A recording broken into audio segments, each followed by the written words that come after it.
अब अगर आपने जुम्मे की नमाज छोड़ी तो आपको जेल जाना होगा। ये फैसला नहीं मानने पर जुर्माना भी लगेगा। जुम्मे की नमाज ना पढ़ने पर 2 साल तक की जेल हो सकती है और 61,000 का जुर्माना भी भरना पड़ेगा। ये फैसला एक देश के एक सूबे ने लिया है और ऐसा कानून बनाया जिससे लोगों की टेंशन बढ़ गई। मलेशिया के एक राज्य ने घोषणा की कि जुम्मे की नमाज ना पढ़ने वाले लोगों को जेल भेजा जाएगा और उन पर जुर्माना लगाया जाएगा। मलेशिया में जल्द ही जुम्मे की नमाज न पढ़ने वाले लोगों को जेल भेजने का कानून लाया जा रहा है। तेलंगाना राज्य ने चेतावनी दी है कि वो शरिया कानून को पूरी तरह से लागू करने जा रहा है। ऐसे में बिना किसी ठोस कारण के जुम्मे की नमाज न पढ़ने पर मुस्लिम पुरुषों को 2 साल तक की कैद हो सकती है।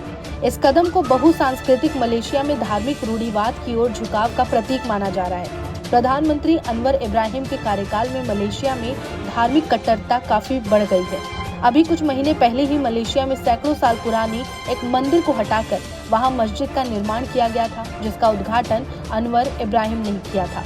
राज्य की कार्यकारी परिषद के सदस्य मोहम्मद खलील अब्दुल हादी ने कहा कि शुक्रवार की नमाज न केवल एक धार्मिक प्रतीक है बल्कि मुसलमानों के बीच आज्ञाकारिता की अभिव्यक्ति भी है।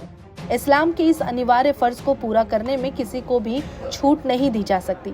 उन्होंने बताया कि अभी तक लगातार 3 जुम्मे मस्जिद में नमाज न पढ़ने वालों को ही दंड का सामना करना पड़ता था, लेकिन अब इस आदेश में बदलाव कर दिया गया है। अब से राज्य में रहने वाले हर मुसलमान को हर जुम्मे की नमाज पढ़ने के लिए मस्जिद में जाना ही होगा।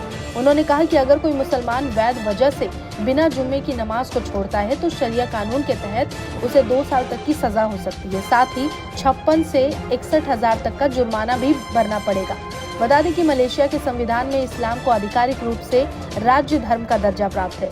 इसी संविधान में राज्यों को इस्लामिक मामलों पर व्यक्तिगत और पारिवारिक कानून बनाने का अधिकार है। इसी संविधान में मिले अधिकारों का इस्तेमाल कर तेलंगाना राज्य में ये फैसला लिया गया है। तेलंगाना राज्य की आबादी करीब 12 लाख है, जिसमें अधिकतर मलय मुसलमान हैं। वो मलेशिया का एकमात्र ऐसा राज्य है जिसकी विधानसभा में कोई विपक्ष नहीं है। साल 2022 में हुए चुनाव में लोगों ने राज्य की सभी 32 सीटों पर PAS को चुना था। अब राज्य में इस्लामिक कानूनों को और सख्त करके पार्टी को उम्मीद है कि 2 साल बाद होने वाले मलेशिया के आम चुनाव में उसे फायदा होगा। नमस्कार, मैं हूं मानक गुप्ता। अगर आपको हमारा ये वीडियो पसंद आया हो तो इसे लाइक और शेयर जरूर करें और हाँ, हमें सब्सक्राइब और फॉलो करना ना भूलें ताकि आप देश और दुनिया की कोई खबर मिस ना करें। तो जुड़े रहिए हमारे साथ और देखते रहिए न्यूज़ 24।